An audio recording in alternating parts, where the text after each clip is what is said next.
likes this guy named Patrick. He's kind of pathetic, so tragic. Makes the most with the little that he has. Chasing aliens and UFOs. He lost his marbles, everyone knows. Makes the most with the little that he has. Like a paper bag, he won't last. Some say he's sensational, others say he's delusional, but most agree he fucking sucks. Some say he's not the sharpest tool, others say he's just a tool, but most agree he fucking sucks. He goddamn for sure fucking sucks.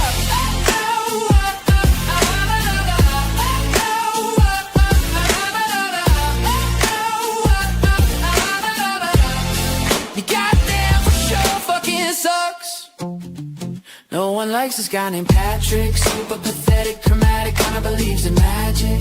Magic makes the most with the little that he has. Chasing aliens and UFOs. What's next? The moon is a hoax. Well, I kinda believe in that one myself. Anyway, back to the song. Makes the most with the little that he has. Like a paper bag, he won't last, but most agree he fucking sucks. Some say he's sensational, others say he's delusional, but most agree he fucking sucks. Some say he's not the sharpest tool, others say he's just a tool, but most agree he fucking sucks. He goddamn for sure fucking sucks.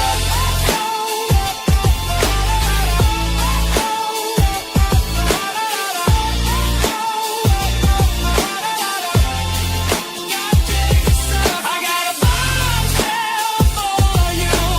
Patrick sucks and bet it sucks. I got a bombshell for you. Patrick sucks and bet it sucks. I got a bombshell for you. Patrick sucks and bet it sucks. I got a bombshell for you. Patrick sucks and bet it sucks. I got a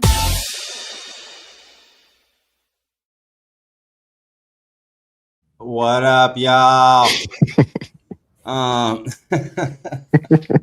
We are live. I apologize for not putting a better thumbnail and title, people, but it is what it is. Okay, I just had to put something together and get this going. Really, I should just put Vetted and Friends. You know what I mean? Just make it a fucking Mr. Rogers moment. Let's introduce the friends to the show here, y'all. Thanks for jumping in. We got Astral here in the middle. I don't know if Astral, are you in the middle on your screen too? Yeah. Okay, cool. What up? How you doing, dude? Chilling, man. Just got back and myself from hanging out, man. So it was a lot of fun. I'm excited to talk about it. I feel like I missed a lot in the UFO world just from going on the trip. But Totally, it was a great time, man, and I'm excited to talk about it. And what's up, Gino? Yeah, hell yeah. Hey, guys. What's up, Gino? Thanks for having me, of course. We had a good time down at the side games. I was pleasantly surprised at how the turnout was and all the games that they had. Of course, we'll get into it, but a few technical glitches, but still ran relatively smoothly for an event. Yeah, the event happened. That is true. Yes. I guess I should be transparent. Gino, I'm at Gino's house. So we're in the same house, different screens. So just in case anyone says anything, yes, that is true.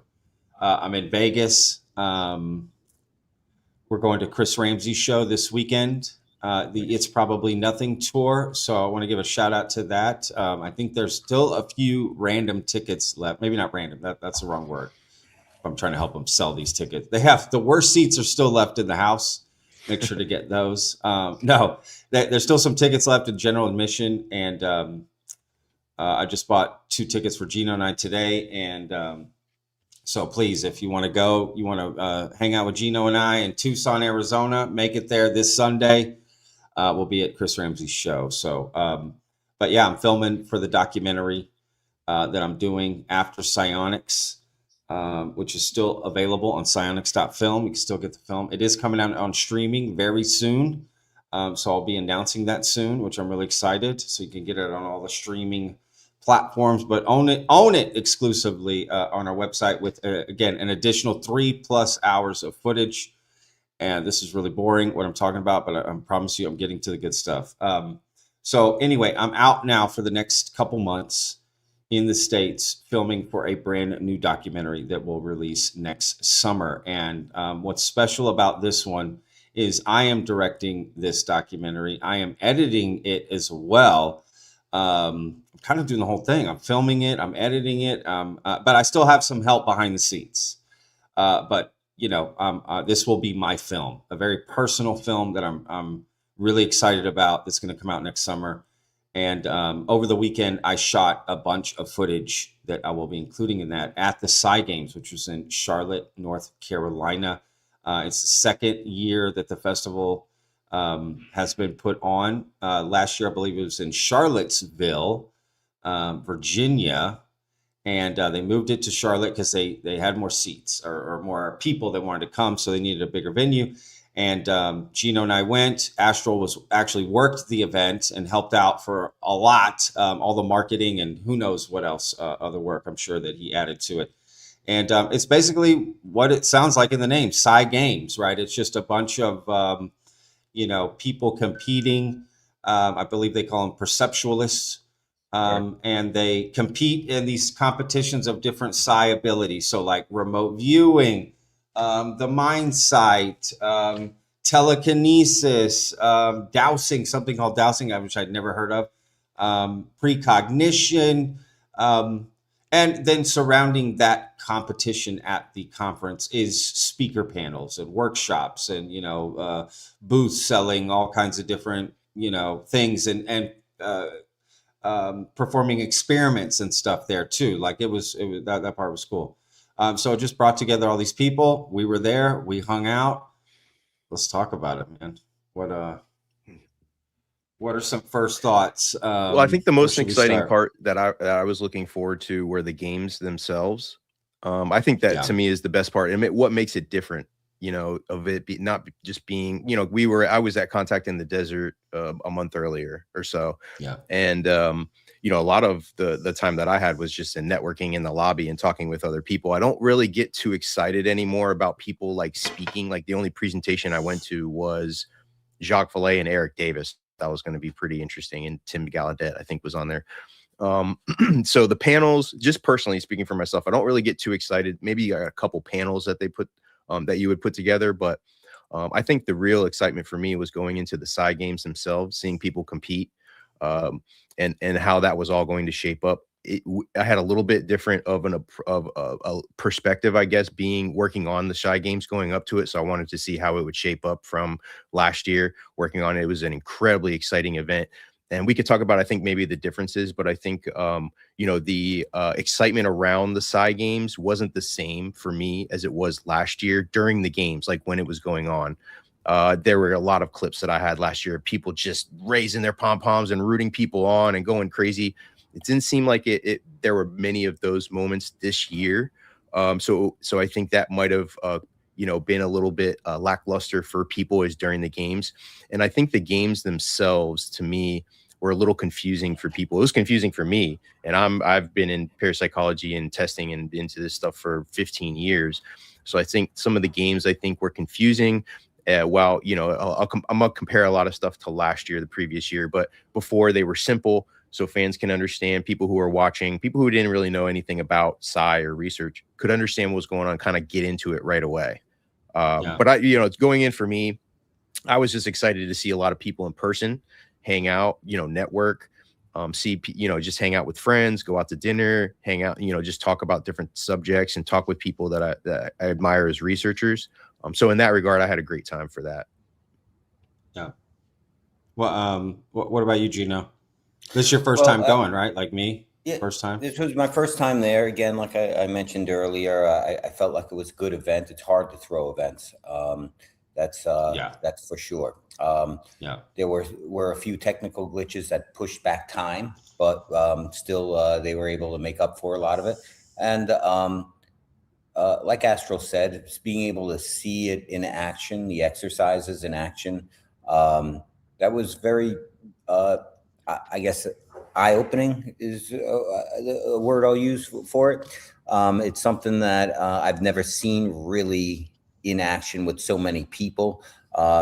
Mainly just watched videos on it. So I was happy to see that. I was happy to participate in a lot of it, especially um, in between the games, where out at the booths and things like that. Hakeem had a setup where you had a digital digital game. It had it gamified where you are having your brain scanned at the same time that you're making uh, choices with your consciousness. And that was pretty interesting to me. Like these guys just said, the networking part of it, getting to hang out with people that you know, and meeting new people as well. I think that's always the most important aspect of any of these type of events. Like we get together and we talk over lives and things like this, but it's not the same as being in person and really getting to have that touch point with people. So I feel like that was probably the most important aspect of it for myself. And again, it's interesting to see. I always call myself a curious observer of phenomena, and that's what I'm doing here. I don't go into it expecting anything. I don't come out of it disappointed if I didn't get anything. What I'm looking for is, what are the stories that are out there and what are we trying to accomplish?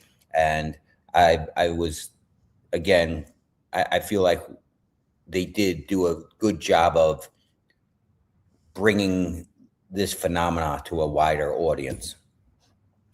yeah, yeah. Well said. You know, I want to, me personally, I wasn't, trying to have this live stream so that, we would talk about the conference, the issues that it had. But for me, more importantly, it's the overall picture of, I guess, what you said earlier, Astral, which is, parapsychology. I guess that's the top of the pyramid here, and everything kind of falls underneath it. So it's more I would like to discuss. This sounds so. That's wow. This is about to sound so narcissistic. I want to talk about what I want to talk about. Okay, which is, again, Hey, your show. no, I just realized as I was about to say that wow, this man, maybe I am a fucking narcissist. Holy shit. I'm just real time here, vetted, just got vetted. But no, like my thoughts on, and of course what y'all want to talk about, but my thoughts on just the whole genre, the whole study of parapsychology, and how a conference, trying to showcase that the best way that they can, and what do they focus on getting it out, right? Because even if you went to the conference and you thought it was bunk, that doesn't mean you can dismiss parapsychology as a whole, right? I think that's how I would, if you went to a beginner's guitar class and walked in and see day oneers, you're going to think, wow, nobody can play guitar. It's impossible. This is stupid. Why are we doing this? But then you stepped into, 5 years and you got, Jimi Hendrix in there, just wailing away. So I think that's just kind of how I see it. I do think that there's some studies or experiments, or what, I don't really know what to call it, but that I personally got to see firsthand that really disappointed me. And I'm beginning to think that some of these things just aren't possible, or at least not the way it's being sold in, in the moment now. So, where I think parapsychology should focus and what they should study, because I think there are some things that are compelling, and interesting. And I think that's where the effort should go. For instance, remote viewing.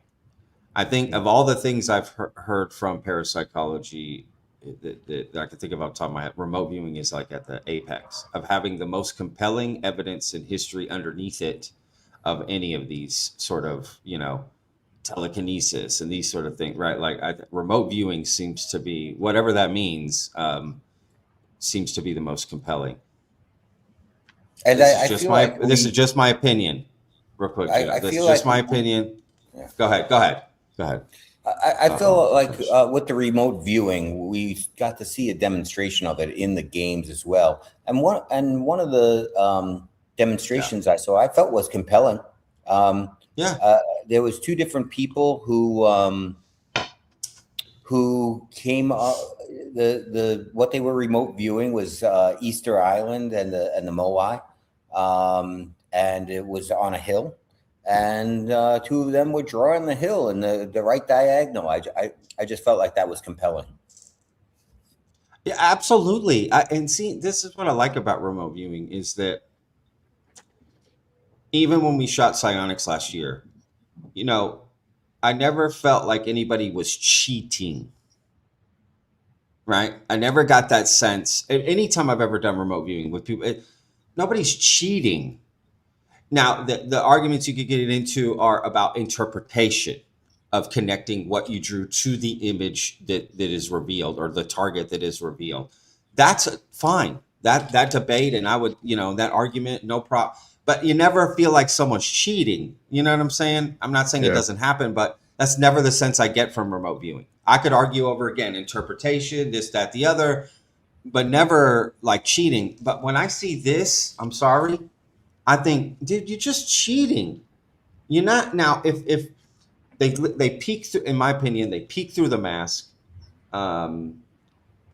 As simple as that, if I can be honest. Maybe there's some other tricks. And if you could figure this out in 30 minutes, how to do it basically at a basic level, imagine what you could do with months and months doing it all the time. So you just got it perfectly where it wasn't noticeable what you were doing. But regardless of that, if you don't think they're peeking, the way that they reveal the targets to people, for the most part, I'm generalizing here, but they have to put the object in front of the mask.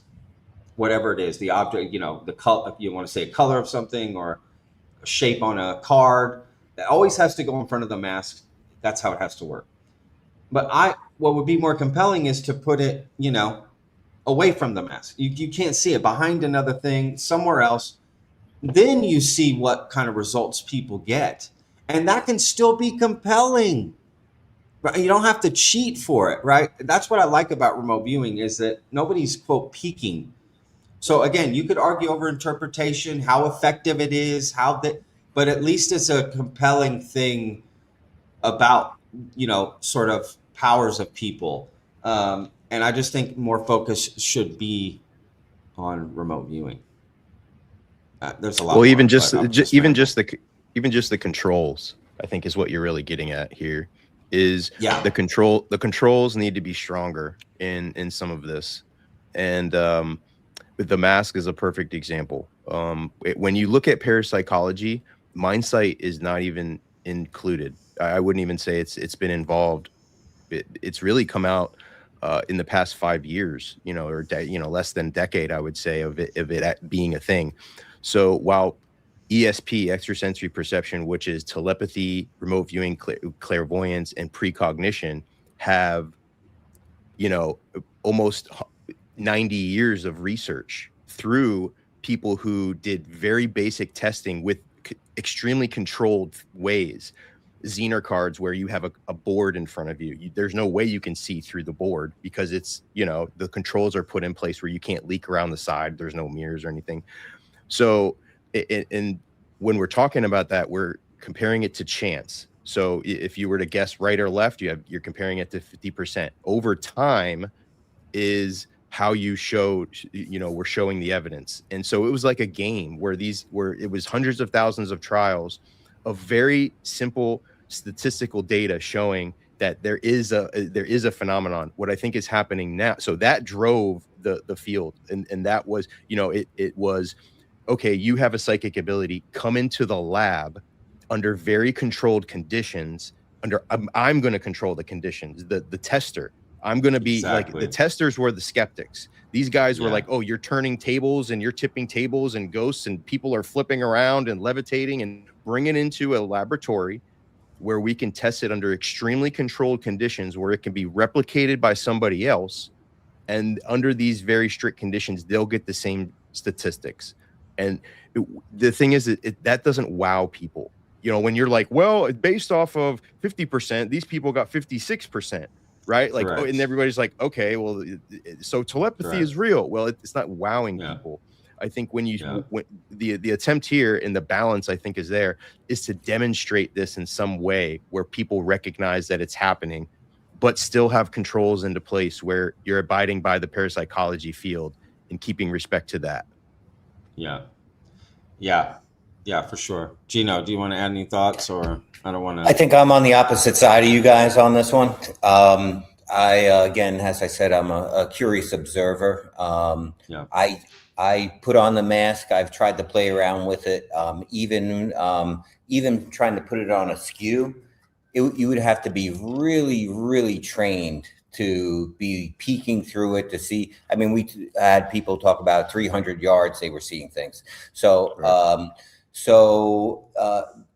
just because the three of us are trying to peek through doesn't mean that I feel like the other players were peeking through. And even if they are, I'm telling you, it would be really hard to train that. I don't, like Patrick was saying, yeah, if you had, years of training or putting in that time, it would take so much to say, I'm going to train myself to do this, as well as my other job, whatever the other job was. One of them was a BMX or a dirt bike rider and things like that. So being able to put in that time to be the hoaxer is interesting to me. I kind of suspend my belief, or I don't want to say suspend my belief. My critical analysis in order to watch the show, and rather than assume that it's all fake, I rather assume that it's all real, and then have my I don't want to say criticisms, but very easily, and also can't be 100% every time. People want it to be another sense, a new sense that you have, that, hey, you close your eyes, you see what's behind you. I don't think it works that way. I don't think there's anyone who has that kind of ability. So also, we're trying to interpret what this ability is and how it works. And we all want it to work a certain way, kind of like what, an old cartoon would be, I guess, of how a psychic could see everything. I just don't think it works that way. So I think our interpretation of how it works kind of also colors the judgment a little bit. Oh, yeah. No, this is good. See, we have differing opinions. This is what I'm talking. This is what I love. It should be this way.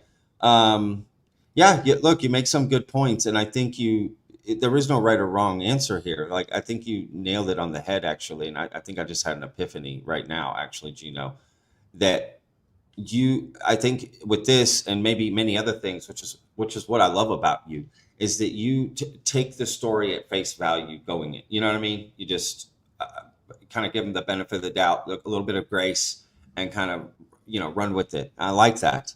I guess I'm just wired differently. You see, I start off skeptical from the get-go. I need it to be proven to me rather than chipped away of disbelief, right? I need to be brought to belief rather than pulled from belief. I think that's interesting. We're just people are wired differently, and it does affect everything from that point, your perspective and, the filters that it goes through. But that's why I like listening to other people's views, because I realize I'm not thinking about it that way.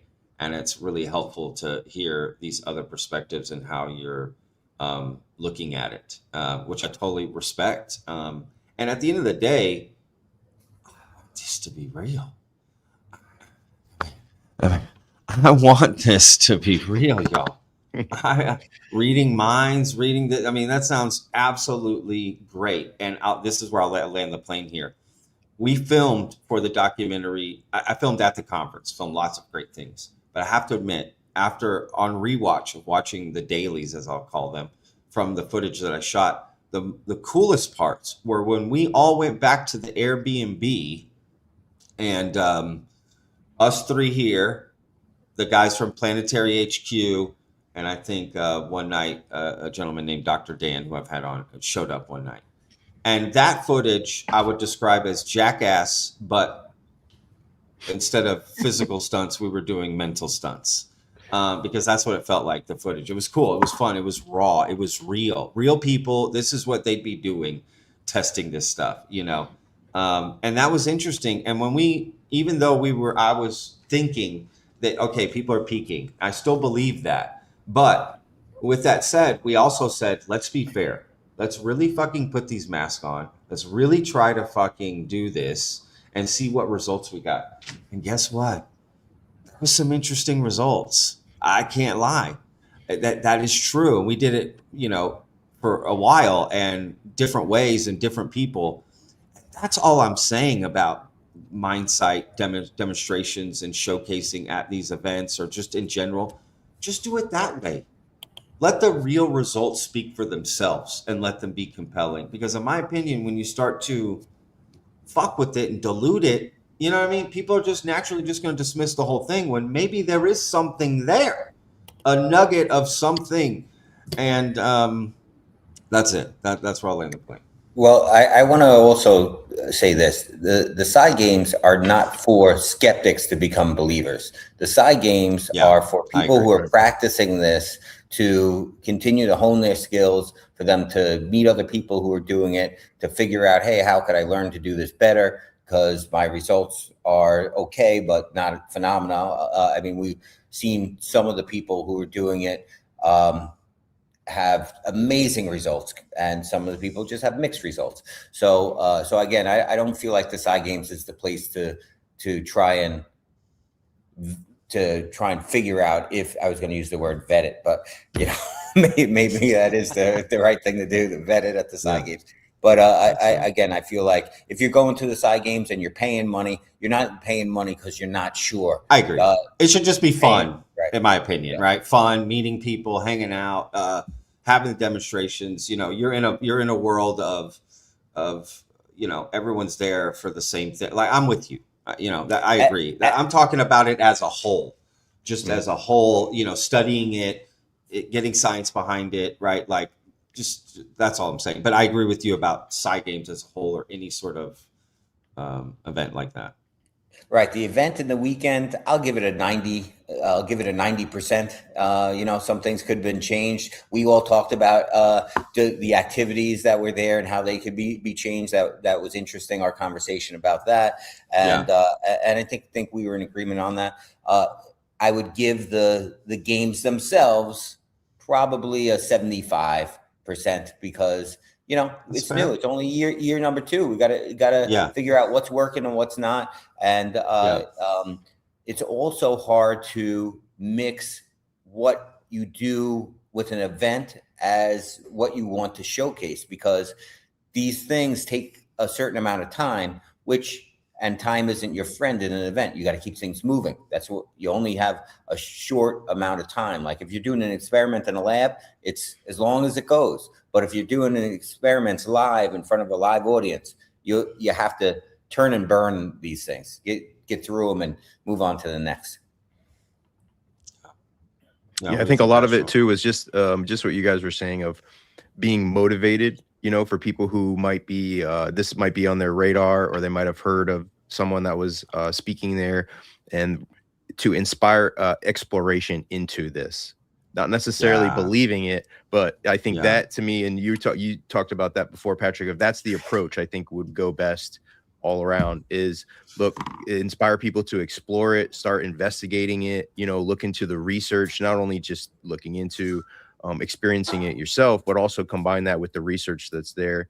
And I think that just for the Mindsight thing, because for me, I think initially why I was so skeptical about it, and still really am. And I talk with everybody in the. I'm really kind of like one of their psychologists, like I guess you'd say, of the side game. So I'm always trying to improve. But I think one of the things that they could use it to improve on are those controls.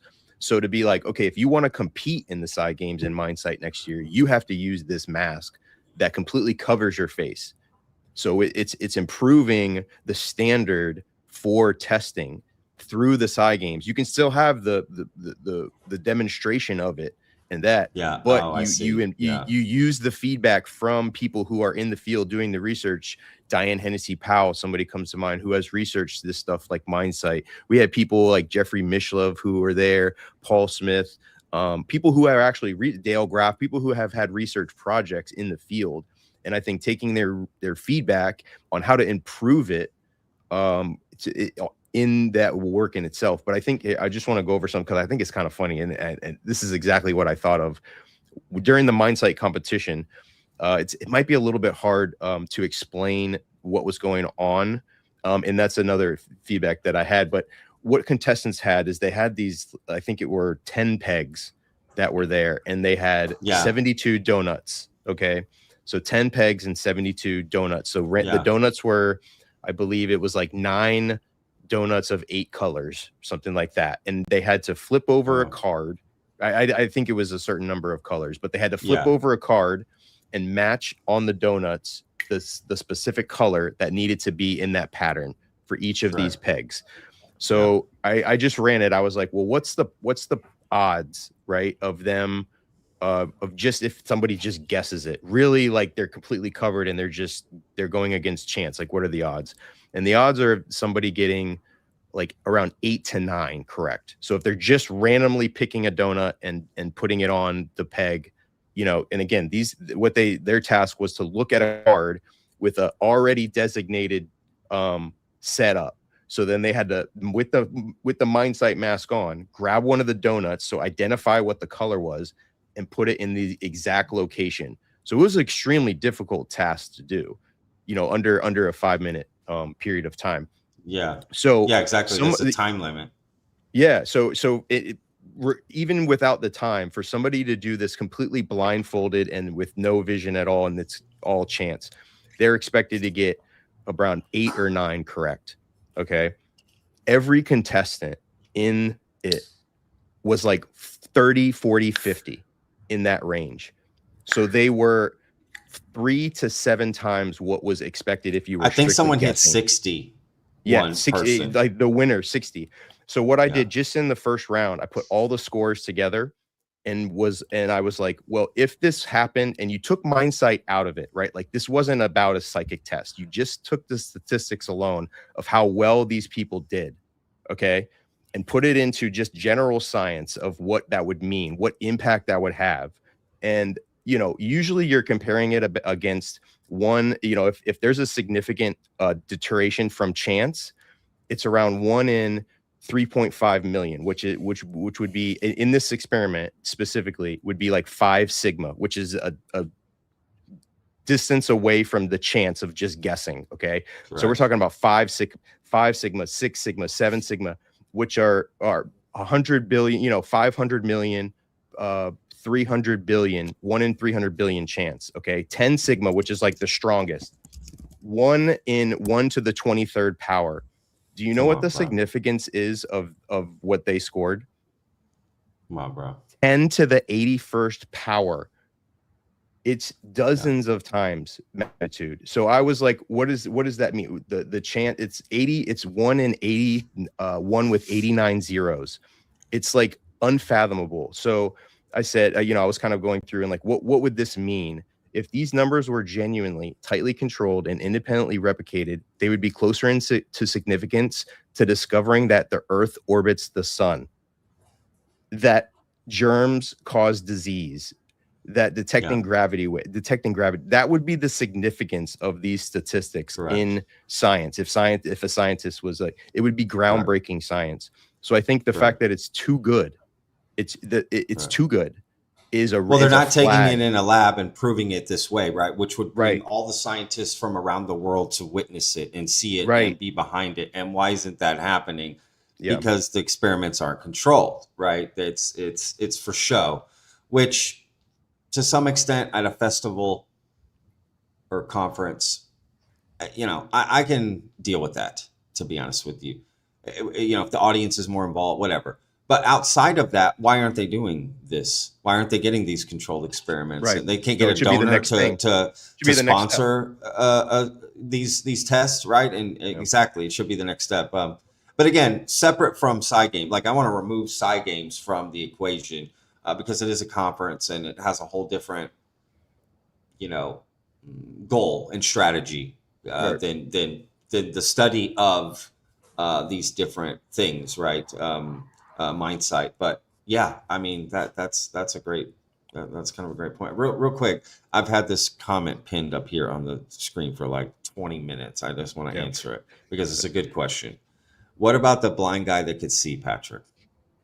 I agree. I don't know. Okay, so I'm not saying there aren't some compelling things. Let's focus on that. Let's take the girl off the stage who's doing this with the mask. I mean, they don't Right. even hide it, most people. Bring it up closer. Bring it up closer. Let's get rid of those people and bring out some compelling people, like a blind guy. Right. Because then you're like, is that guy peeking, Patrick? I agree. I have no fucking clue what's going on. I didn't see him. Surprisingly, I wasn't able to see any of that. No pun intended. But I agree. I'm curious about it, so I don't know. So I want to add this. Carolyn Corey has a new movie coming out called Superhuman Rebirth. I think it might be Superhuman 2. And in that movie, specifically, she's focusing on these things with blind individuals. So there is some compelling footage. I don't want to say evidence. I don't know the scientific basis of any of it, but Carolyn Corey's new movie that's coming out is worth watching. I've only got to see certain clips of it, but really compelling things because she is working with someone who is absolutely blind.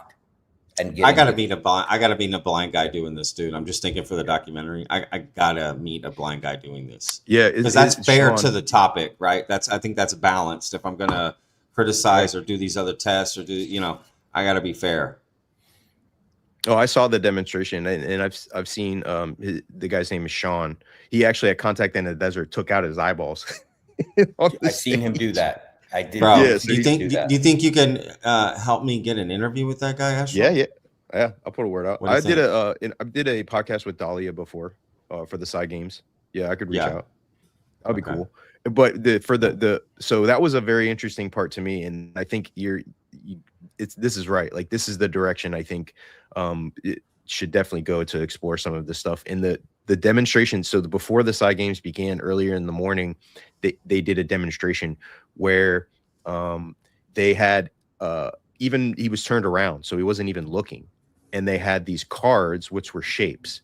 They were pressed under time because of the some of the stuff that was going on to get the side game started. So they only did two things. So they only did two trials, but they held up the card and it was like a closed triangle and he got it. So one of the things that's really interesting that he does on stage, and it's cool to see. I have the clip. I'll get the clip and I'll try and get it here. But he would like visualize and like shape it out. So it's like I said, a triangle, he'd be like this, and then with his finger he'd go with the shape, and then he'd be like triangle, and it's the right one. Everybody like, damn, that was crazy. So that was the cool part, and he did it twice. So he did like an open circle and like a closed triangle and got both of those correct. And then they just went to another one. I was like, dang, keep doing that. Like, do that like 10 times. But that was really interesting part. And I think, if you get on camera, that to me is a really interesting aspect, especially since they can't even see. I mean, let me ask you guys, there's the synesthesia, which is a brain anomaly that allows people to feel smell colors, smell colors. Right. There are different brain anomalies that do that. So like, just as you guys are questioning these people, I guess you would have to question synesthesia people as well. However, you know, I mean, it's a documented scientific thing. So I think we're in like similar territory. You do have to also take testimony from people as well, since we can't redo it ourselves. You do have to accept some of the testimony from people, like someone who's blind or someone who Wow, that's pretty good testimony. Synesthesia. Yeah. Yeah, no, that's, I mean, I agree. The only pushback I would have with the synesthesia thing is there aren't people out there claiming they can teach you synesthesia and that anybody can do it. That's the thing, right? That's a very rare thing. I mean, super rare. You know, one in, I don't know, hundreds of millions. I think I could be wrong with that, but it's a rare sort of thing. But also amazing, and I think it does. I think it is proof that, you know, humans can have interesting perceptions or visualizations, or however you want to put it. So, you know, it does lend credence to maybe some of this shit could be real. And I have a slight pushback to that also. That let's go, baby. You're saying no one's saying that they could teach that, but maybe what they're teaching with psionics and learning mind sight and these things isn't that they're teaching people how to do it, but opening their mind to letting them know that they have that ability. And some people might have it stronger than others, but they never explored it because you live in this world where you're not thinking about it at all. You're thinking about paying your bills. You're thinking about what's going on in everyday life. So you might not have even explored it. And it isn't until some of these people try and explore it that they realize, oh, I can do some of this. And does teaching help me? It's not exactly that I'm being taught to do it, but I'm using exercises that people have done before me that have helped them open up this muscle to be used. I mean, there's you know, different muscles in your body that kind of are dormant, that are there, but you can't use. Like, say, I'll say, like, you know, on your hand, most people can't just move this finger. They have to move them all. Well, like, or like, say, on your foot, if you could move just this toe on your foot, that takes a lot of concentration and time to develop it. So in the same way, you might have some abilities, your mind might be open to it. Maybe whatever's in your DNA and chromosomes allows this. But you never even realized it because you haven't you haven't tried. You just never tried to work that mental muscle. So again, I'm not sure I agree with the word it can be taught as much as these are the things that have worked for other people, and they're like giving that knowledge to people about it, which might just open their minds to what they already could have done that just haven't tapped into yet. Yeah, I like it. Look, what I'm going to do real quick is play an ad. Okay, I got to keep the mics on, y'all. So I'm going to play a quick ad. It's 1 minute, and then we'll get back to it. Just pulled Claude Fable 5 and Claude Mythos 5 worldwide. Not because they broke, but because of U.S. export control rules. 2 weeks later, the controls were lifted, and both models are back at full power. That's how seriously the world takes Claude, a genuinely powerful tool that's now back in everyone's hands. That's exactly why you need Outskill's free Claude Mastery Sprint this weekend. 2 full days, 10 a.m. to 7 p.m. Eastern. Pure, hands-on Claude. You'll run real deep research workflows, build artifacts and dashboards, put together complete presentations, and set up automations that wipe out busy work, including your job search. You'll get hands-on with Claude Code, build custom agents, generate AI visuals and videos, and walk out with your entire week running on autopilot, plus 3 bonuses. 50 secret Claude codes that turn it into a God-tier tool, a complete AI prompt library, and a personalized AI toolkit builder, all while being mentored by leaders from Microsoft, Google, Amazon, and NVIDIA. 2 days can change the next 2 years. Sign up before seats sell out. Link in the description. Scan the QR code and join the WhatsApp community before it closes.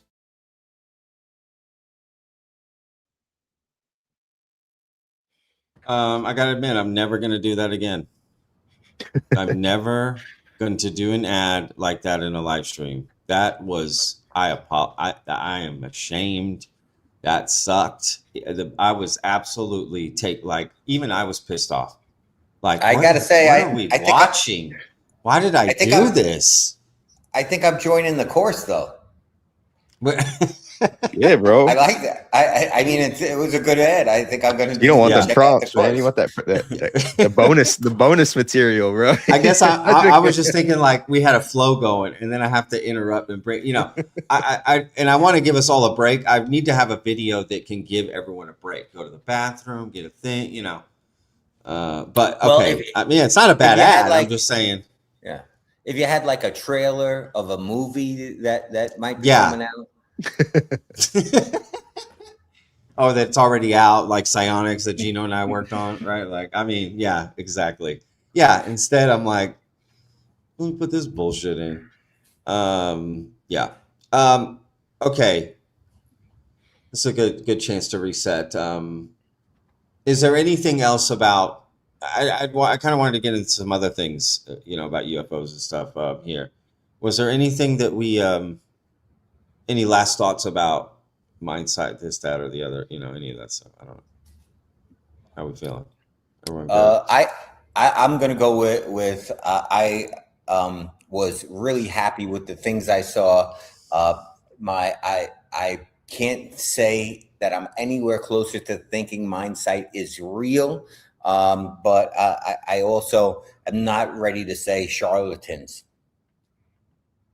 Except for us, we're charlatans. What we were doing in our own experiment, charlatans. I mean, certainly, I was when we were doing our own stuff. As you guys know, I was trying to duplicate how it can be faked, even though I don't think it is all being faked. Sure, I think that's fair. Yeah, Astral. Anything else? I mean, should we just? Well, yeah. I mean, it's exciting to have the psychic phenomenon in the field get some attention.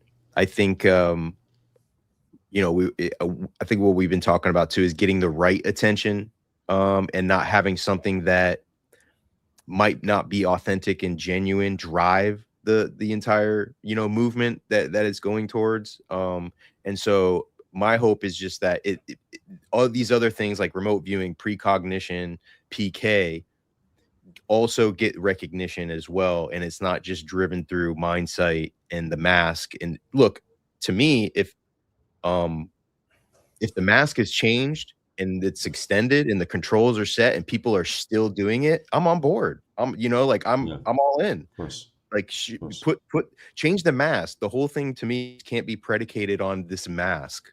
It should be more able to be altered and put some more controls into place. And I think that to me, to see that happen, this like over the next year, and then next year it's a full mask. Somebody suggested like a fencing mask or something, like put a whole complete thing where it's covering everything and the controls are a little stronger, and then going back and seeing if the performances are the same. And if they are, then this is groundbreaking to me. This is extremely groundbreaking. So I think the potential is there, and I hope that all sort of develops along the way. And I think it's motivating people to get involved, to try it themselves, to do some testing. There might be some projects that come out of this, just from this conference, of people motivated to say, hey, let's start a project.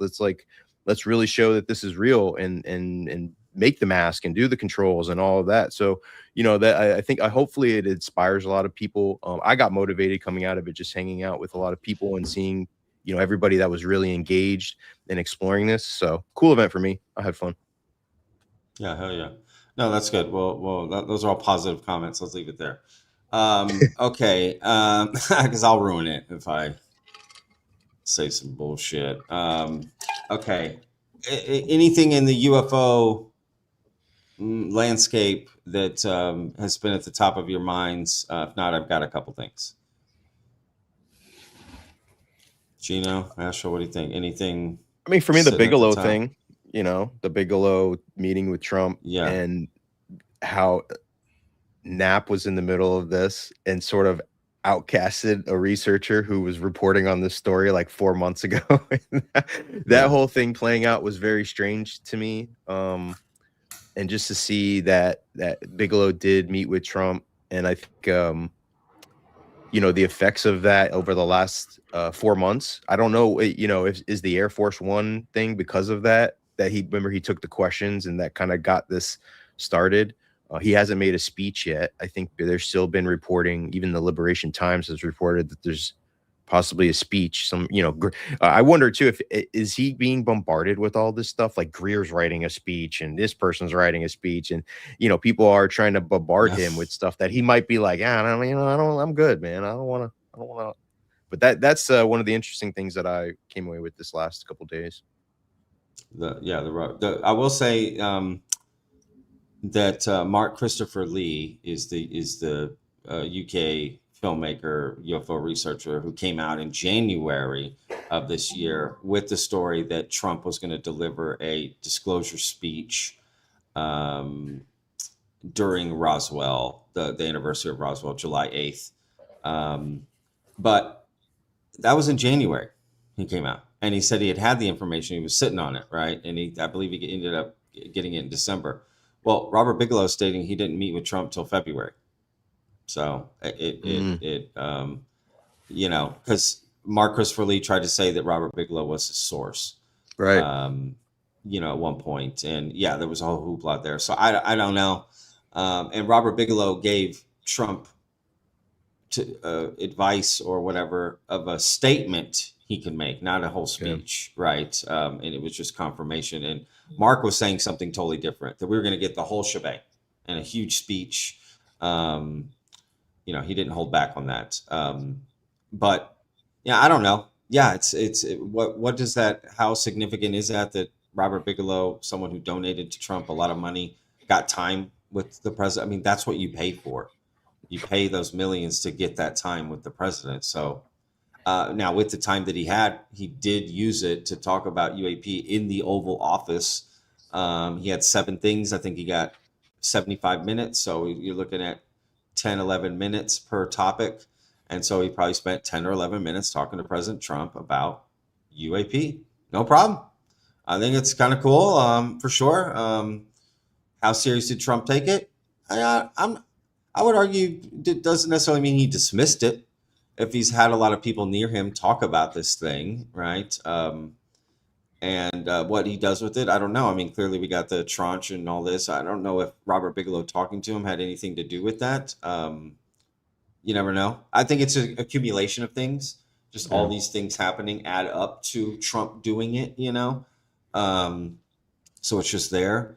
But that's definitely an interesting story. I want to hear from Robert Bigelow about the Lockheed Martin early 2000s, exotic material transfer or whatever they were saying it was. I still can't figure that out, if they were talking about pieces of a craft or a whole craft or what. I don't know. But allegedly, that's going to be coming up in a future episode. And I don't know how much Bigelow has talked publicly about that, but I would imagine, since they're starting a new podcast, the Bigelow podcast,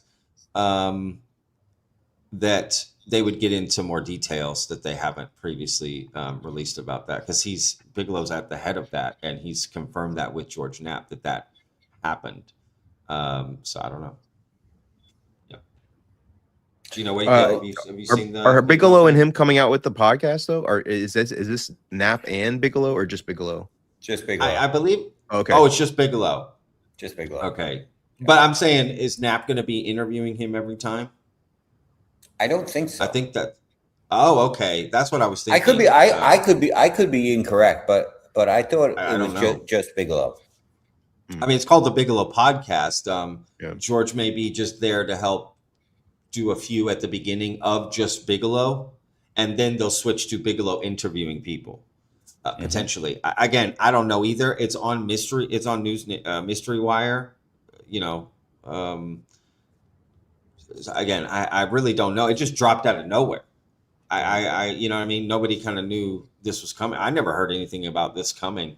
So they just kind of dropped this. But George, in the interview, spoke about future episodes they'd be doing together and what they'd be talking about. So that's what made me think that. But I guess you're right. It could be someone else interviewing, but I don't know. It was still interesting, to say the least. But so with the Bigelow stuff with the president, I think the president has to entertain people who donate to him. I think I don't think he takes much away from those type of meetings with heavy, like, gonna do something about it type of thing. I'm glad that Bigelow is at least utilizing the time to put that on his mind. I mean, we already know that Donald Trump Jr. is interested in the UAP topic. So it's not like people close to Trump aren't in his ear on this stuff as it is anyway. But I'm just not sure that 11 minutes swings anything for the president. I feel like he's going to do what's right for him and what he feels is right for the world when the time is right. I don't think there's any donor that's going to change anything. I don't think what Bigelow did had anything to do with the drops or anything like that. However, I will say this. If the president is allowing amnesty, well, does Bigelow have that amnesty? I mean, is the amnesty just for government workers or is it for everyone? Because if it's for these people who've done these side projects, then we need Bigelow and Hal Puthoff to start talking about things that they've said, I can't talk about that. Because Bigelow has now said, just very recently, I know for a fact. And when he's saying, I know for a fact these things are real, then how do you know for a fact? If they didn't give Bigelow Aerospace an actual craft, how do you know the crafts actually exist? Well, you're saying you know for a fact. So does Trump's mandate allow Bigelow to talk? If so, Bigelow's ready to talk. He has a podcast. Hal Puthoff has been doing the rounds. You know, he sat there, talking to Gerb and couldn't say what he wanted to say. Well, why not? We're at the point where you should be able to say it. Is there a lawyer sitting there saying don't say it? Because it sounds like the president lifted the veil of secrecy. But does that apply to only military people? And if he's lifting the veil of secrecy, do they still have to go through the process of the government? And if so, does Bigelow belong in that process? And does Hal Puthoff belong in that process? Because they're not military guys. Danny Sheehan basically came out too recently saying that, going through the executive branch in this that he was like this pipe dream, basically, that like Trump is going to make this announcement. It's giving him more power. It's giving the executive branch more power to control it, and that Congress needs to establish the process in which disclosure happens, not some like Hail Mary where we're trying to get Trump to make this announcement. It feels like we're just like, Trump just needs to, as he's leaving Air Force One, to be like, oh yeah, by the way, aliens are real. We'll see you next week, guys. Like, totally. You're trying to make this pitch to him when it's really got to be about the legislative process to get disclosure, to get down to these programs, get access, unearth all of this. It's not going to happen with an announcement. Just the president making an announcement is not going to get all this disclosure stuff unearthed, I feel like. I mean, yes, you don't make that walking onto Air Force One. Like, that's a whole big speech. I mean, be the greatest speech in the history of mankind, that revelation. So you wouldn't just waste it. Now, to be fair, I could see Trump just, if that does happen and he does get confirmation behind the scenes, I could see him just letting it slip randomly at an event or something, just saying it like, yeah, aliens are real, like, and then later they make him do a proper. But you don't think they'd have F-16s flying over the White House and a big band and like aliens are real? They'd make a whole fucking Kid Rock would be there. Fucking, it would be a whole thing, which would be. I want it to be that way. I want it to be this huge sort of thing. They roll out the alien body. It's just like a celebration, bro. Whatever, the craft, like, yeah, bro. I want that. Here's the problem with that. We all want that because we're living in this world. However, the people who don't live in the UAP world daily, if they got that, they would instantly forget about every single other political thing going on. And that's all that would be talked about for way too long. So, so that also could be part of why it has to remain a secret, because one, they don't have enough information to talk about it 24/7. And why would there ever, if there's NHI, why would you be talking about anything else besides just what is NHI and how is it affecting war and how is it affecting our weapons and how is it going to affect our daily life? That would be the whole news cycle. Natural. Yeah. That seems natural to me, though. I don't know how you'd avoid that. You know, the information, if it came out, it's going to have the same effect, I think, regardless of presentation. It may take longer once it sets in what is the new reality. I think you have to address those questions because people are going to be wondering either way and talking about it. So I think you'd have to address them no matter what the situation is. But clearly at that point, you're going to get more serious with all of these things because everyone's going to wonder about abductions and fucking all kinds of shit. Like, you know, am I safe? Essentially, am I safe at home? Yeah, but I just don't see how you avoid those questions. Have we made contact? Are we, you know, and if we have, what is going on? I get excited talking about this stuff because I think that day coming would be cool. It could be disastrous as well, though. Don't get me wrong. But yeah, I know some people say that's already happened. Actually, we've already made contact. We're already talking to them. You know, okay. Well, I haven't seen that yet. You know, even Dylan Borland talked about that. That's a big video that I have coming out that I've been working on. It'll be out tomorrow morning, maybe late tonight. I doubt late tonight, but where he says the intelligence community, or I think he said the ICIG, if I'm not mistaken, insinuated to him, strongly hinted. That was an important key detail. Strongly hinted is also a key detail to him that the others are in charge, not humans, right? The non-humans. What's funny is earlier in the interview, he's also saying like, we don't know what they are. We don't know what they are. We don't know what's going on. You know, we don't know what they are. Never seen, you know, basically like, I don't even know if this is about aliens. I don't even know. But also, well, the ICIG hinted that they're in charge. Well, but you don't even know if there is another. You just said. So what, they're in charge too? I don't know. It's not like they're two different theories. I don't know. Did y'all see that interview? What did y'all? I watched the whole thing today. So I've seen the whole interview, listening to it. I will say this real quick. Seeing Dylan Borland very relaxed and just talking with Jesse was kind of cool. I kind of got a better sense of who he is as a person, and he seems very genuine. But he also seems excitable.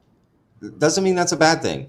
I'm very excitable myself, which is why I hope I never have to be a whistleblower. So I would be a horrible whistleblower. But I don't know. I just got a better sense of him in this interview, and he was very relaxed. It was very raw, and it was very real. And they talked about music and family and this. And I thought, okay, that's cool. You know, I'm getting to know who this guy is. So I will say that I thought that was cool.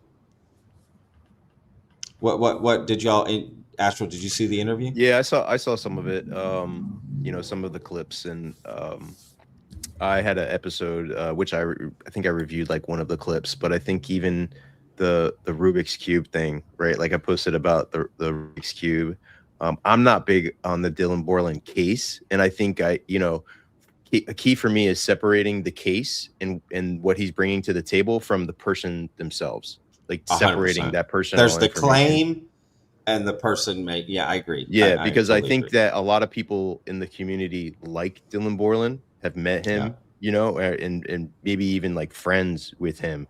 For me, I try to avoid that when it comes to people who are actively on the like front lines, I guess you'd say, of disclosure, because I think that muddies the bias in people of evaluating their case. I think evaluating his people in whistleblowers case is extremely important from a vetting side of things. And so when I look at the case itself, and just, you know, a couple months ago when Corbell revealed that Rubik's Cube program, right? And everybody's like, oh my gosh, and he was agonizing on stage. And to me, I would have thought that if that was testing out the NDA claim to me, or classified information that was revealed. I feel like that was a little bit of a test. Nothing happened. And 2 months later, he's got like the Rubik's Cube shirt on. All right, like whatever, have some fun. But to me, the seriousness of the claim 2 months ago of how that, you know, why that was revealed in that sort of way, and the importance to it, and now it's kind of like a, you know, like a fun kind of way to promote it on the podcast. I don't know. And the situation itself with the craft, the triangle craft, and how it all played out to where he saw the craft, he was discussing it, and then brought into this, brought into the program where he was learning about all of this stuff, where the credentials didn't really matter. You know, his credentials or skills that he was bringing to the table weren't the reason why he was brought into this top secret information and knowing all this. And it just seemed very confusing. It was tough to follow him at times because he, you know, I don't like a lot of when people get into these like what ifs to try and answer the question, to like kind of speculate on like we could be having a machines that go into our minds, and well, what if that was happening, but what if it was the aliens instead? And I'm like, what if you could make some sense with what you're actually trying to say? Because I don't understand if you're trying to be a whistleblower and you're going on a 3-hour podcast, then just fucking come out and say it. So it's tough for me to equate, okay, you're going to come on a 3-hour podcast, the biggest podcast in the world right now in UFOs, you know, essentially right now, Jesse Michaels, but you're going to make excuses on why you can't go in and go through the official process that these guys are setting up for disclosure and participate at all. And it doesn't match up for me that these guys are trying to avoid this while Eric Burleson's the one who's been fighting for this on your behalf, you know, represented by David Grush, is like, we're setting this up. We've got the avenue to come in. And these guys are like, nah, I'm gonna go on this podcast instead. That's where I'm like, damn, man, like it doesn't line up for me. Yeah. That's not wrong. Gino, what I guess again, I'm on the other side of things from you guys, but I want to hear everything Dylan Borland has to say. I don't care if sure, he can do other things, but I want him on every podcast possible. I don't feel like I consider Dylan a friend. I had dinner with him a few months ago. I like the guy. I do feel similar to what my brother talks about on the Y Files is every whistleblower that had to go through DOPSR is pushing out propaganda that is approved by the government. So we have to take every bit of that with a grain of salt. I mean, we've gotten bitten by it. Lou Elizondo put out pictures of a chandelier that were approved pictures. Well, how if we, the people, if the people in this community were able to suss that picture out quickly, well, the government should have. So they let him release something that they probably obviously knew could not have been true at all. So that's interesting to me. So I take everything whistleblowers say with a grain of salt because it's all stuff the government wants us to know about. We want to know about the stuff that the government doesn't want us to know about yet. So that said, they are voices and they are continuing the topic so we get to hear more content. And with every conversation, even if it's not specifically about their experience, you find out a little bit more, maybe even a little bit more about what's going on in the community because they heard something or they, are playing the game of telephone in the community to get more info out there. So I know they can do certain things and just come out and say it and break the rules or whatever, but as much content as we could get is baby steps closer to getting to where we need to be. And again, I've said it a million times. I don't think our disclosure is going to come from whistleblowers or the government. Yeah, that I agree with, for sure, 100%. Yeah, I don't know. I have so many thoughts about it, but I really haven't changed. So it just feels like then I'm just nitpicking everything, and that gets real old for me personally. I love lifting things up than trying to tear things down. But in the UFO community, that's really hard for me because I think there's a lot of bullshit, and that makes it really hard. I've never had to deal with a topic in my life where the foundation was, is it even real?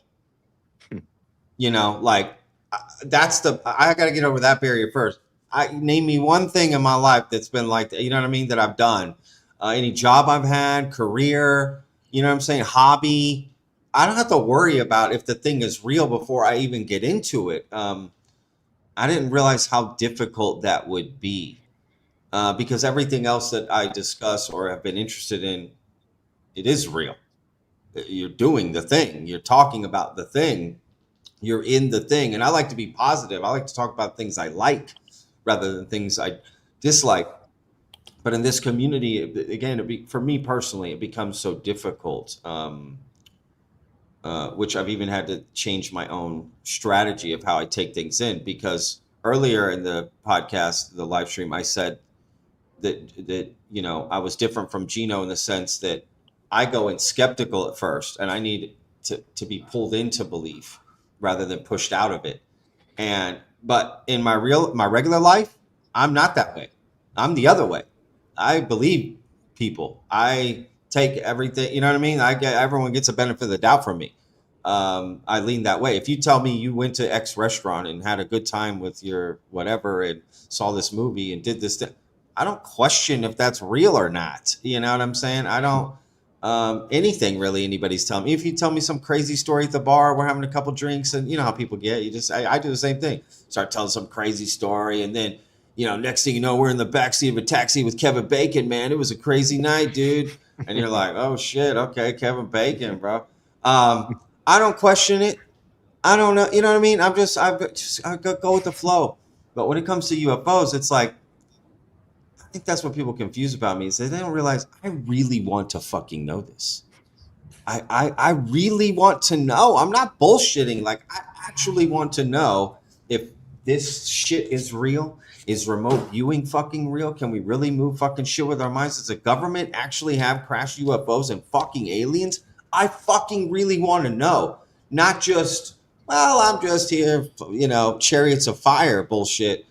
I genuinely want to know, which is why I push so hard, because I really want to get there. Is there something real here or not? I don't want to waste my time. I feel like that's just my own personal journey. Like, you only get so much time in life. I just don't want to waste it. So I don't know. That's what I struggle with, you know. So at the end of the day, the Dylan stuff, the whole interview, this guy, that guy, the Gerb Elizondo bullshit going on, right? Like all the different bullshit. At the end of the day, evidence of this and proof, the inanimate objects, the things that will prove everything. It doesn't matter if this guy's this and he's credible and he's not, and he fucking talked to this guy and this happened and what, you know, doesn't matter.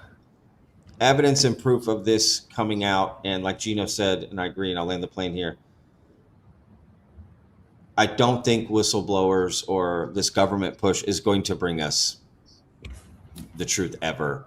And I'd rather focus on citizen disclosure and private efforts to study this and to potentially get an answer for humanity.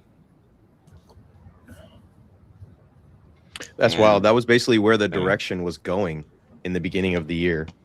So before this, the Trump stuff happened where he made the post and all the tranches and all this, in December, you know, Carl Nell was coming out and being like, disclosure's dead, controlled disclosure's done. UAPDA failed for the third time.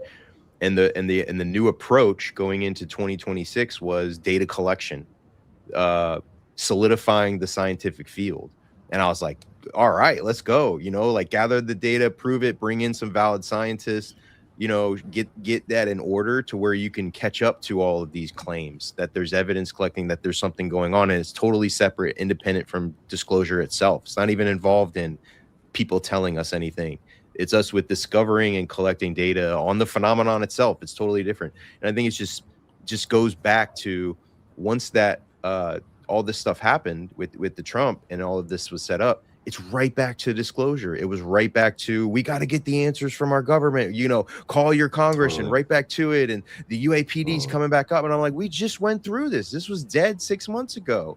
And so I think like, of just getting the attention of where this is going back to, on the tracks of, disclosure's back, and now I think people are kind of being like, well, is it really? Do we still need to collect this data and show that there's something happening? So I think that was interesting for me is that the approach was going to be different, and this kind of brought it back on the track of disclosure.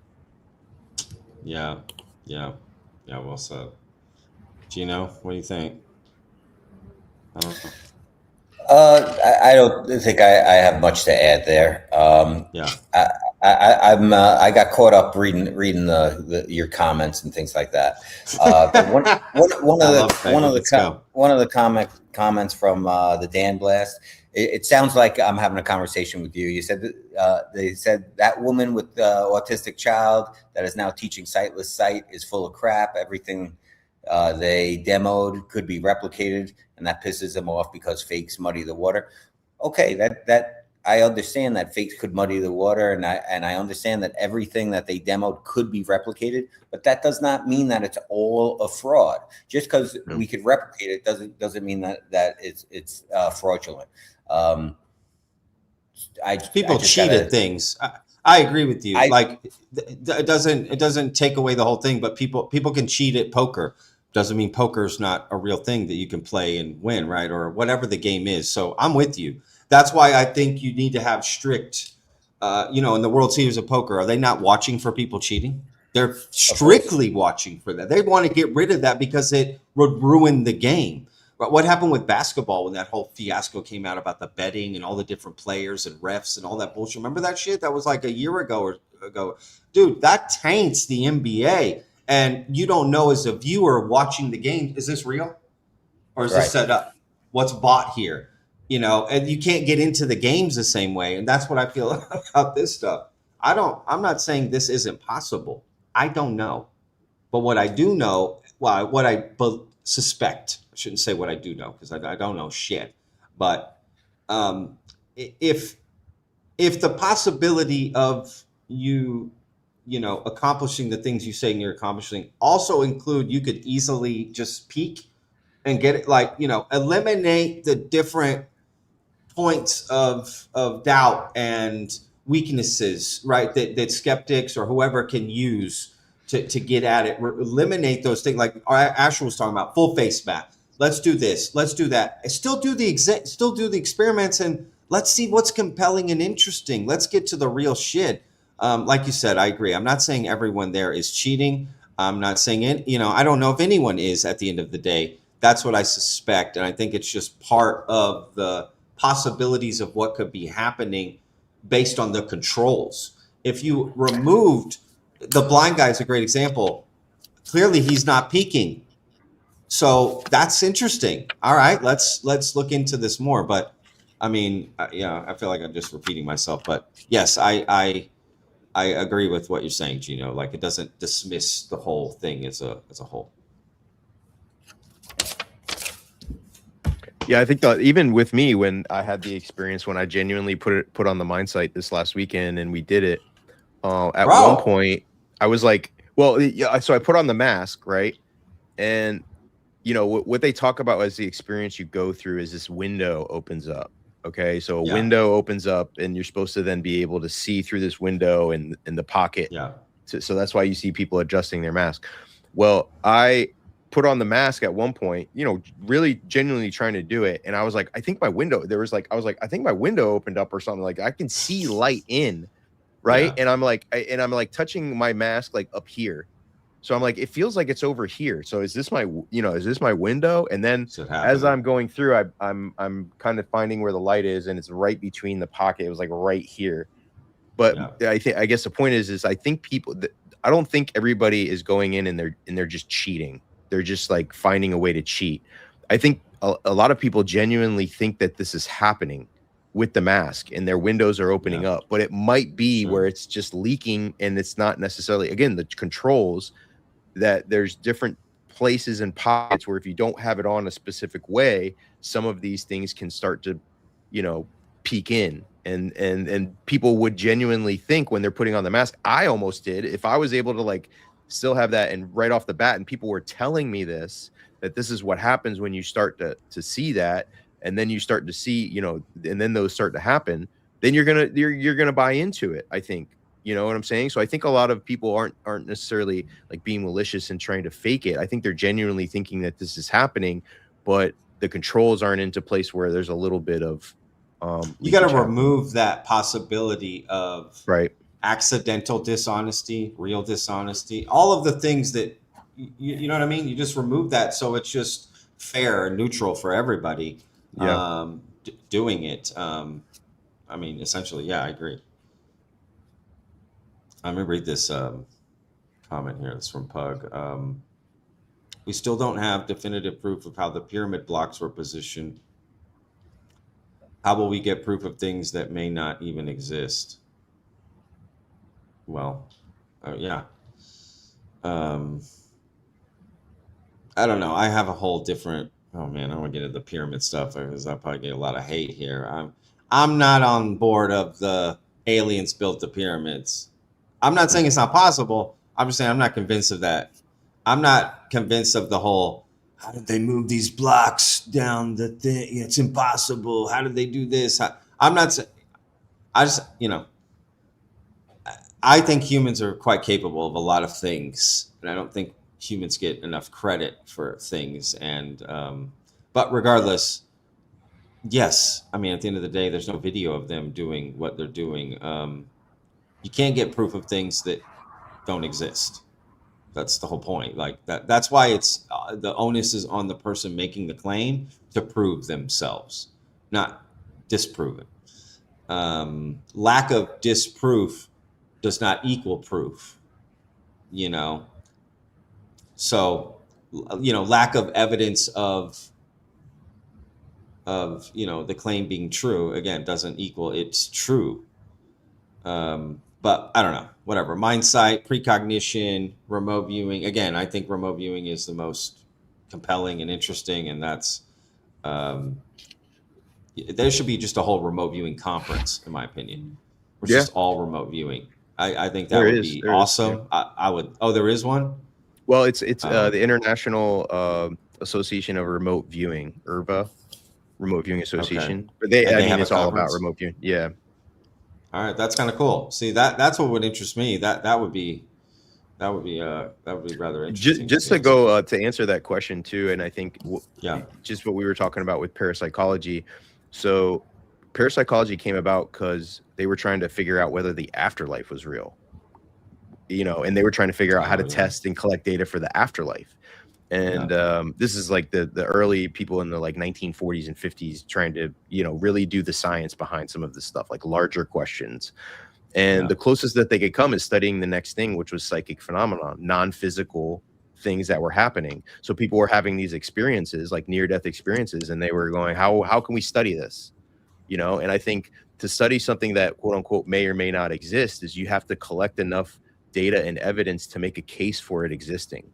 You have to do the work to show that it does exist, and I think that there's only select people that were just grinding this thing out, of like organizing the tests and going through like I organized one scientific project in my life that was it, and it was like the hardest shit I've ever done. To build a science project to collect data that is going to be published in a journal is extremely hard to do with something that's non-physical and people don't believe in. And so doing the science of this is going to be the most challenging part. I mean, definitely, dude. Talking about how you want to see more remote viewing, What I would do differently with the remote viewing is I wouldn't have people draw it.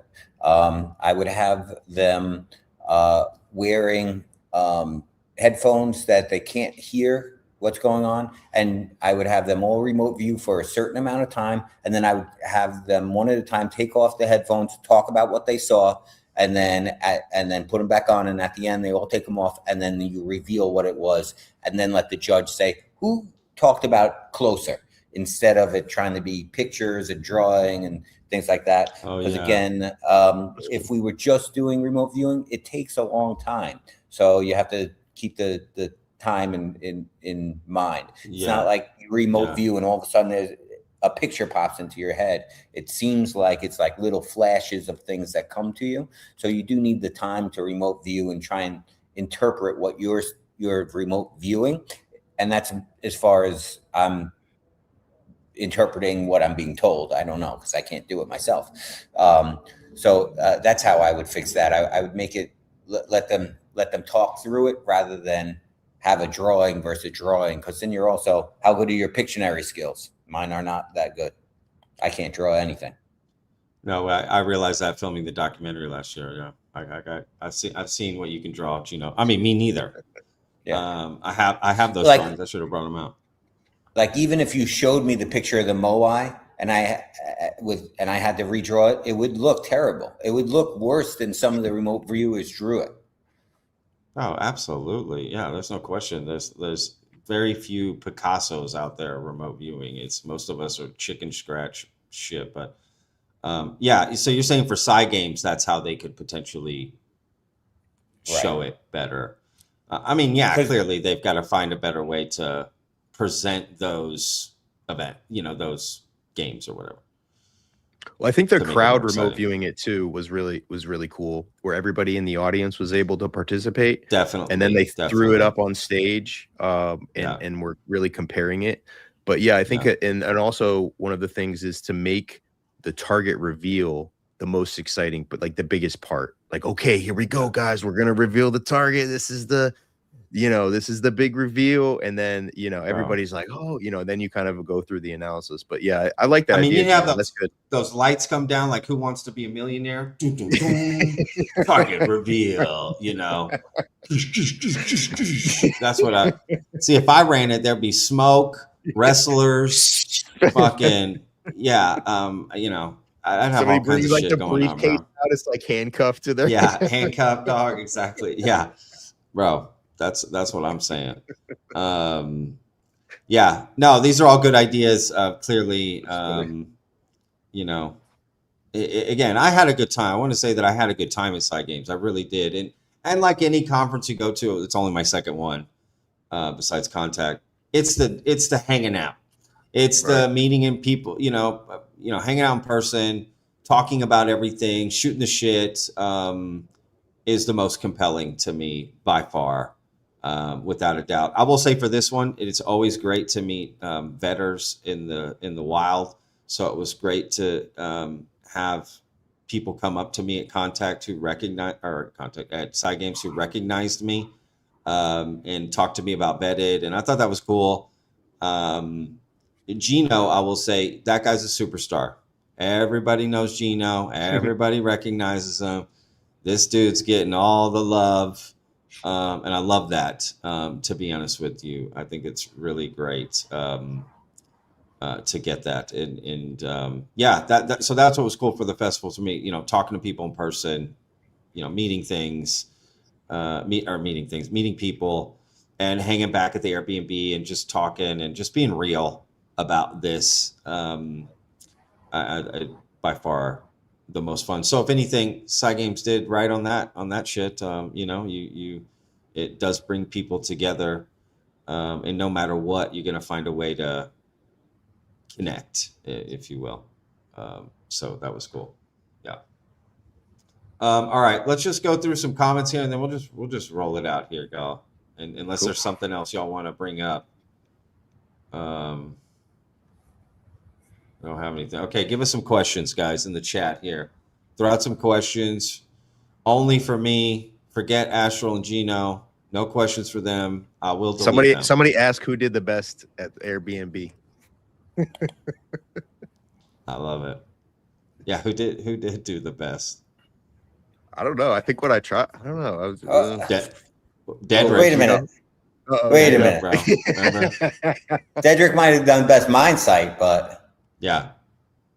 What are you doing telepathy? Oh, Gino did, bro. How about the spoon? How about the spoon trick Gino pulled off in front of everybody? So theatrical, and I recorded the whole thing. I mean, it's absolutely gorgeous. you used the word trick great show. there. I don't think I would have used that same word. I would Okay, have not used the word trick. Sorry, phenomena. phenomena. Yes, you wowed us. Phenomena. It was great. It was great. The spoon, but you did something else too, Gino. What was it? You did something. You did the spoon, but you did something else. Oh, the Mother Mary thing outside. Oh, I Remember did that make with the the guy? Virgin Mary appear to Astral and Yeah. Jedrick. The lady. Yeah, the lady, bro. Literally, the lady came out. But the way Gino set up the whole thing, do you remember? Like, it was so dramatic. Yeah, And bro. He stood up and, everyone like- was like, bro, what's he doing right now? You know what I mean? I never seen Gino do anything like that. That totally blew, like, I was like, and then he did it twice in a weekend. You know, I was like, dude, who is this guy? This is amazing. You expect me to reveal the Virgin Mother Mary and with zero setup and just be like, oh, she's Yeah. up over there. Check it out. Over my. I mean, she came to visit us. Yeah, no, you're right, dude. That was hilarious. Yeah, the mind sight. You did do very well, Astral, when we did the mind sight for real, when there was no more, because we did the experiment many ways, just to be fully transparent, where, you know, we were trying to cheat, actively trying to cheat, and how good would it look and how easy does it feel and all of that. But we also again said, no, let's put the mask Do it on. for real. Let's be honest here. Let's see what happens. And again, those results were interesting. Yeah, You know, especially you when did we went very behind the well. board too. So we did it with Bro. the mask, and then we also put the additional barrier behind the board, and we actually did better when we did behind the board. Like all of us did. That's true. It Yeah. was interesting. That's true. Yeah, you could see, we did it two ways. We did it where you could see the object we placed in front of you. We would lift it up and you could see it. It was 4 different things. Then we did, and it was colors. Yeah. The colors of the objects that we had. But then we had these boards that they were hiding behind, and you couldn't see it. Right? It was behind this thing. So even with your eyes, you couldn't see it. And again, it was interesting. That's why I just feel let's do that more. That's what that's what I would like to see. I would be more compelled by that, by making the controls harder, hiding it from the person, trying to take away something that could be so obvious. We don't put you in a position where you have to choose to be honest or dishonest, right? It's going to work. If it works, it fucking works. And if it doesn't, it doesn't. But yeah, it was fun. Yeah, you did really well. I did horrible. I think I got 0 out of 8. You did side missing, that? bro. You did the opposite. Bro, Yeah, you did so bro, good. You did so bad it was good. Yeah, I did so bad. It was like, dude, this is impossible for you to do this bad, but you did this bad. And I was fully confident I was like killing it. You know what I mean? Just like yellow, fucking red, blue, bitches, you know, and then it was like, you got 0 wrong. Right. You know, oh shit. Okay. Yeah, that was funny. But it was fun. I see. That's what I enjoyed, getting in it, doing it, having fun with it. Cause either way you have, it's like psionics, you know, when you skywatch, you can not see an orb and have a great time that night, just hanging out. I feel it's the same way with this. Well, we put the pressure on. Remember, I think the night before the first night, Diedrich did really well. So then we put the pressure on him the next night. Yeah. And he didn't perform. So there could be an aspect of like being under pressure a little bit or have some expectation, as opposed to like in remote viewing. One of the things that, and just in my remote viewing space, is people who try it for the first time. There's this thing like beginner's luck. But if you look at remote viewing, a lot of the times when people try it for the first time, they don't have expectations going in. So they're not, they're just like, I'll try it, whatever, no big deal. And they do well. and then they maybe do well again, and then they have this expectation like, oh, I have to do well, or I'm, like I'm good at this, I got it. Their ego comes into play and all of that. Yeah, exactly, dude. Okay, so Panda is asking. So wait, but who really though did the best? I think Astral's up there. I think Astral's pretty top of the list here. I would say, yeah, but this other guy, Dedrick, he did good too. I honestly, I don't even remember. Yeah, we did. Okay, I don't know if we did enough trials to actually do the statistics, but we did the telepathy one. But yeah, I don't know if we had a winner. Oh yeah, that's right. We did it that way too, where you were sending the message through. Right. So the person isn't using their mind sight; they're receiving a telepathic message of what the answer is and revealing it. Yeah, we did it that way too. Yeah, which I'm glad we did. We did it so many different ways. I think we did it. Did we do it 2 nights in a row? We kind of did it the first night. Yeah, the one night we did it. The second night we did it for real, like serious. Yeah, we were messing around this the other night. Yeah, no, Astral. Y'all don't know, dude, but Astral was on fire for the filming. He was all over the place, dog. A lot of energy, a lot of opinions. Showing a lot of shit. We had a good time, dude. I got great footage, really real, and it was great. That's when it hit me, like, oh, dude.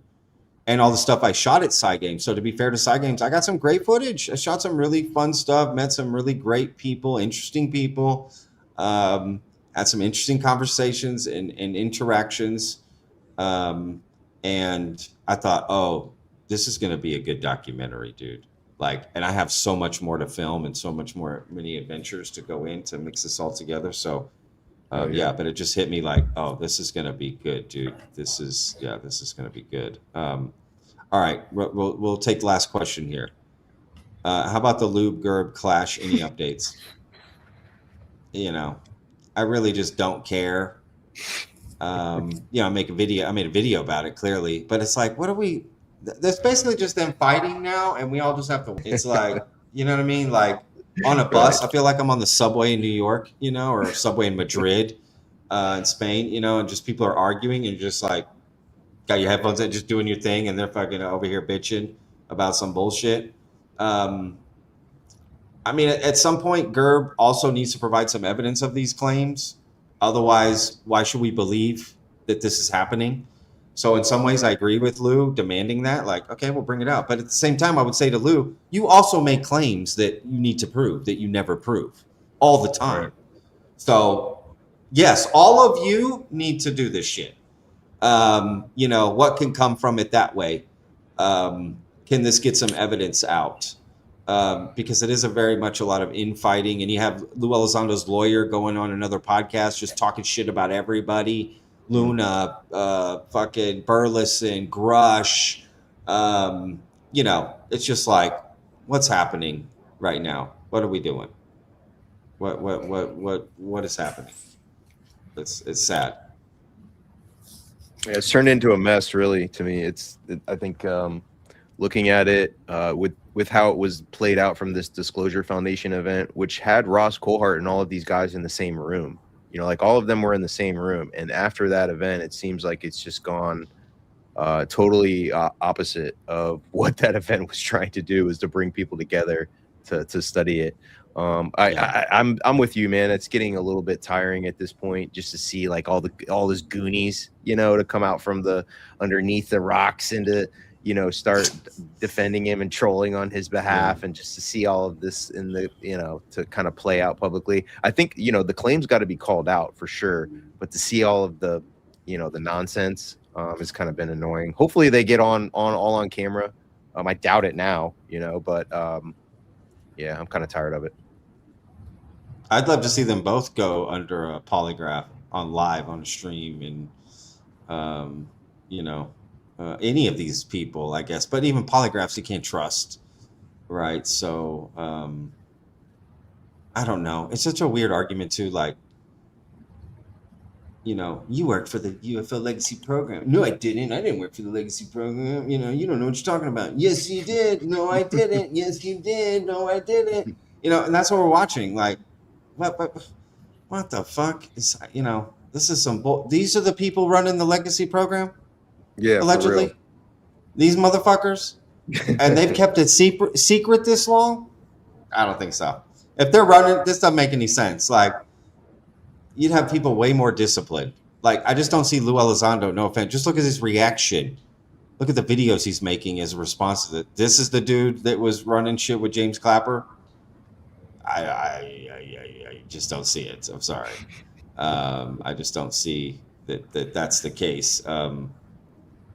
But whatever. These are the things that come out. I think people will forget about it in a week, to be honest with you. They're kind of already forgetting about it a little bit. It's moving on to the next thing, whatever that is. We're kind of in a break. I think there's supposed to be a tranche next week, but it could come tomorrow. I'm going to keep an eye on if the tranche happens. I will live stream like I've done all of them right away. I prepare. I basically make a thumbnail. I have it ready to go, and I'm refreshing the screen. It was easier in Spain because I live in the future there. So I'm 7 hours ahead of Central Time and 6 hours ahead of Eastern. So it could be 2, 3 in the afternoon for me, checking for 8 a.m., right? Yeah. Where now I'm in Pacific Time. So now I'm fucked. Now I'm like 4:30 in the morning. I'm over there. Is that tranche out yet? Refresh, bro. And I'm gonna have to live stream in the fucking morning with the sun not even out. Yeah, dude, Pacific Time sucks. I'm just saying. I love the Pacific side over here, the West Coast, but the time zone, bro, you're just so far removed from everybody. I feel like I don't know how Gino does it. All right. Well, I got my own feeling about the tranches. So these tranches are BS. Everyone should know that, especially if you've been living in this community, that everything we're going to have seen from these tranches and going to see from these tranches is all BS. We're looking at these going, hey, this one looks like it could be a balloon. This one could be a bird. We're being given stuff that the government is saying, oh, they don't know what it is either. But they're not saying, we got good guesses what they are, but we don't know. That's what they should be saying, because everything that's being put out is just, who cares? Now, here's the thing. Why are they putting out things that they don't know? When we know they know things. How do we know them? Because we have people inside the government and inside secondary governmental programs saying, we have craft. We've been inside craft. There are biologics. There are bipedal biologics. So when we're talking about things that they're putting out in these videos, who cares about the videos? Let's move on. We all know that there are videos out there that we don't know what everything is.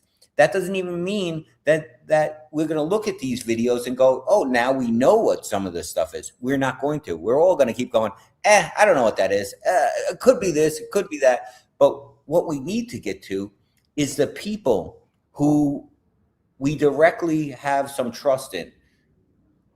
We know how Putoff has been in this situation. We want to hear from him. What has he directly seen? What has he been directly involved in? Give him amnesty so he can't get in trouble. Let's hear what he has to say. Bob Bigelow, let's hear what he has to say. Lakatsky's been supposedly inside a craft. Whether he has actually been in there or just seen it and knows that they breached the hole, all right, maybe that's in flux. We're not sure. But let's hear it from his own voice. So let's move away from the government telling us, here are things we don't know what are, and go into, here's the things we know what are, because there are things that we know what are. So let's forget about the things we don't know. Let's just deal with the things we do know. That's right, Hazer. Putoff, Stratton, Lakatsky. Yeah. I agree. What's the thing in Gladiator? He lives. Yes, Gino. He lives. Yes, I totally agree, and I spout that on my live streams every time when I do the tranches. Why are you giving us the unidentified when there's identified? Right, that's basically I just repeat myself over again. What is this bullshit we're looking at? It sucks. Yes, I agree. But either way, if the tranche is coming, I'm live streaming it because that's what I fucking do. It's exciting, man, when we get them. Yeah, exciting to it me, kind of you is. know? It does bring like it. everyone together in a sense. But it may happen tomorrow. But I did hear randomly some rumor on the internet, so you know it's probably true. August 14th or whatever that is, next Friday. Okay. Whatever day that is. Yeah, 14th, yep. Is that the 14th? Yeah. That's what I heard a couple weeks ago. But you know, again, who fucking knows with this shit? Right. What is going to happen? But we'll wait and see. Other than that, it's kind of a slow August, I think. I mean, I guess there'll be some interviews coming out here and there, and my guess it'll just pick back up in September. I don't really know what we're all waiting on. Does that make sense? When there was hearings or there was there'd always be something to like, you know what I mean? Look forward to on the schedule. But right now it's like, what's the move? What are we doing? What's happening? What are we supporting? You know what I mean? Like, are we another whistleblowers coming out? Are we waiting for this? That's the thing. Like, no, there's nothing like we got to get out and do some shit. Yeah. Like we got to get out and do shit. People have to get out and do shit and try to bring some of this evidence forward, you know, waiting on whistleblower, but they don't even know what's going on. So it's just like it needs to, you know, people just got to take control and get at it and start. Sounds like an opportunity, man. You know, for people to step up when there's not stuff going on. You know, and establish something different. Yeah, exactly.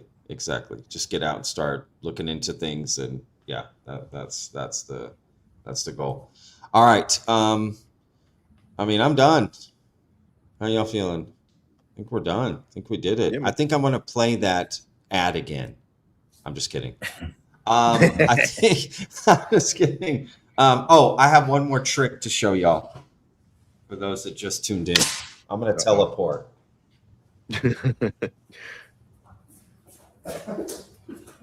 Teleportation skills. You got to work on your tricks, my friend. Boom! I did it. Quantum travel's real. Oh shit! Yes, for those of you tuning in, I am at Gino's. We are going to be hanging out. We got a lot of stuff to do, and thank everyone for coming on the live stream, especially Astral. He's a busy dude. So yeah, this is great as always. We'll do some more, and that's all I got to say. Thanks for tuning in. Any last thoughts, fellas? I'm gonna shut it out. No, man. Appreciate bringing on, and good seeing you guys. Awesome. All right, everybody.